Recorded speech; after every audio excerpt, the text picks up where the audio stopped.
All right, so let's go ahead and dive into using Google Classrooms, and we'll get into using GoGuardian. So open up your, hopefully it's a Gmail account. That makes a world of a difference. So my CPS account, my public school teaching account, is a Gmail account. So I'm going to go to this grid, go to Classrooms, and I already have several classrooms already created. We're going to go ahead and create one together. See this plus sign? I'm going to click that, click Create. Join as if I want to join another classroom from another teacher.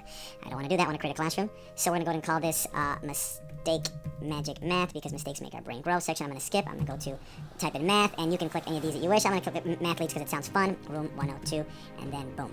Pretty simple. Now, the next step is going to require some time and a few steps, and that's going to be people. Very important because we want to get students access to this. So you're going to go and have two options. The easiest one is class code. You can copy this code, go to Class Dojo. Hopefully you have that.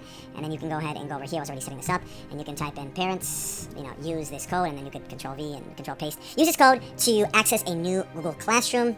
Thank you so much. Please do this as soon as possible. Something to that effect. And then we're going to go back to Classrooms. And then you're going to see patiently students are going to log in. And the other option is to click here and you can add them individually. That's going to take longer. So those are your options. And then you also can go to, you can access classwork here where you can create, it says here to create, and you have these options, assignment, quiz, assignment, question, material. There, when I was looking at each of them, they look pretty similar. You have, you can add, upload a file, create your own. You click create and it lets you to create Google Docs, Google Slides, Sheets, Drawings, so on and so forth. You can go ahead and decide how many points it's out of. It's under Mistake Magic Math, and you could go ahead and click all of these and have them access through any of your classrooms. I just want Mistake Magic right now. And it's going to be all students. That is correct. And due date, you could put in a due date if you wish. I want it done by April 2nd, and the time's optional. I probably wouldn't give a time. So, if you go to, let's go click out of here, create, let's say, question. It's going to look identical. Absolutely identical. The difference is this is question. So there you go. If I click here, I believe that's actually just a little image that's identifying that this is a question. So let's go back to people, and grades is something you could set up as well. You don't have any students to add students. So for us to make this work, we would need students. Let's go to a classroom in which I already have students. So let's go here.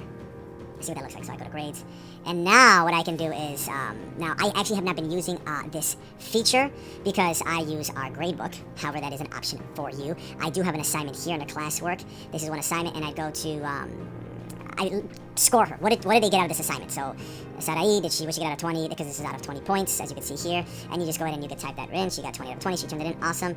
And I could always view submission, return, whatever I wish to do. And that's it. Let's go ahead and let's go back to the classroom that we just created, because that's going to be super important. We want to see what it looks like on GoGuardian. So GoGuardian, you can go ahead and log in. I have GoGuardian already set up in my browser to find easily. And so you can log in. You can log in using your Gmail account. Let's see here. I'm going to go to sign in. It looks like it might automatically sign me in. Okay, it already automatically signed me in. Let's see if I can log myself out. Click and get out of here. Let me sign out. Just that way you can take a look to see in the event that you need that step. Let me go to sign out. Let's see if it lets me, gives me the signing in option. So I'm going to click sign in again. Let's see. Okay, great. So I'm just going to log in using my Google account. Makes my life much easier. You can use Clever as well or ClassLink. You decide. You can go the old-fashioned way. Let's go to Google because it's going to be quicker. So it's signing me in. This account is my teaching account.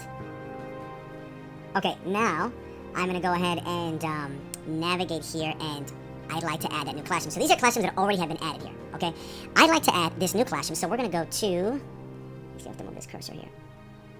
Work with me. There we go, add classroom. So I'm going to click add classroom, and I'm going to go to the bottom and go to add Google Classroom, and it should come up, and here we go. Readers, no, I'm sorry, it was Mistake Magic Math. There we go.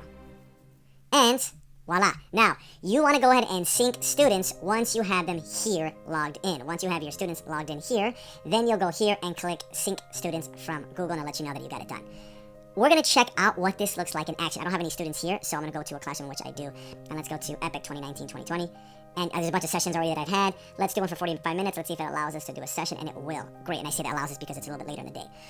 And so here are all my students. Now, I don't know that I'll see any active because it is 5 p.m. and I let them know they don't need to be on this past 2:45, like a regular school day. However, I will jump on after. I will keep this on until at least 3:30 because these times are very different and you have kids that are going to be having a later start of the day. So right now, everyone's offline. I will show you this example of a student that emailed me, or excuse me, that chatted with me, sent me a chat and let me know I'm eating cereal, when is the next Zoom meeting, and I just went ahead and I sent them a message earlier today saying, Buenos dias, students. Happy Focus and Finish Friday. And here, through this chat, is how they'll ask us questions. So, enable chat, you just click here, and then this will pop up. And it'll let me know if I can chat with anyone. No one's on, so there's no one to chat with. If I want to go ahead and, let's say I want to make an announcement, I can, hola, students. There we go, exclamation point, and then I send the announcement. And when they log in, they'll get a chance to see that announcement. And of course, with Google Classroom's logging in for students, that'll be a whole separate video. And these guys are tech savvy, so they'll if they don't already know it, they'll learn it very easily. I'm gonna see if I can, let's see, select students here. I don't have any online currently, but when you do that, it gives you options to go ahead and give them a link to look at. You can, copy a URL for them to go to if you wish. And announcements, I could always do that as well. I could say, let's say, I want to go to YouTube. Let's see if this will work. YouTube here, and I want them to look at a video. What would be the video? What would the video be on? Let's go to Khan Academy decimals. Sure. Why not? It doesn't really matter, just to show you guys. So they're 5th graders, so dividing decimals completely. I'm going to go to save to playlist. Let me go here, and I'll copy paste this link, and then I'll go back here and send them that announcement, and they can click the link and use it. So Google Classrooms definitely has some, GoGuardian Connect with Google Classrooms definitely has a lot of use. That being said, I have to say, this has not been the resource I've used the most thus far during this shelter-in quarantine time. Because the kids are just on a different schedule. A lot of them just have not been logging in as I was hoping they would, and it's also randomly. They'll log in at 9, and then someone will log in at 11, and then at 2 o'clock. So they'll kind of, in small amounts, I'll have students popping in and out throughout the day. However, as I said, it still has its uses.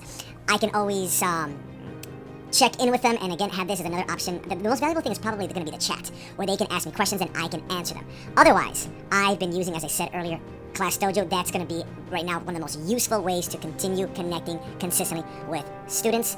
Hopefully this video has served you.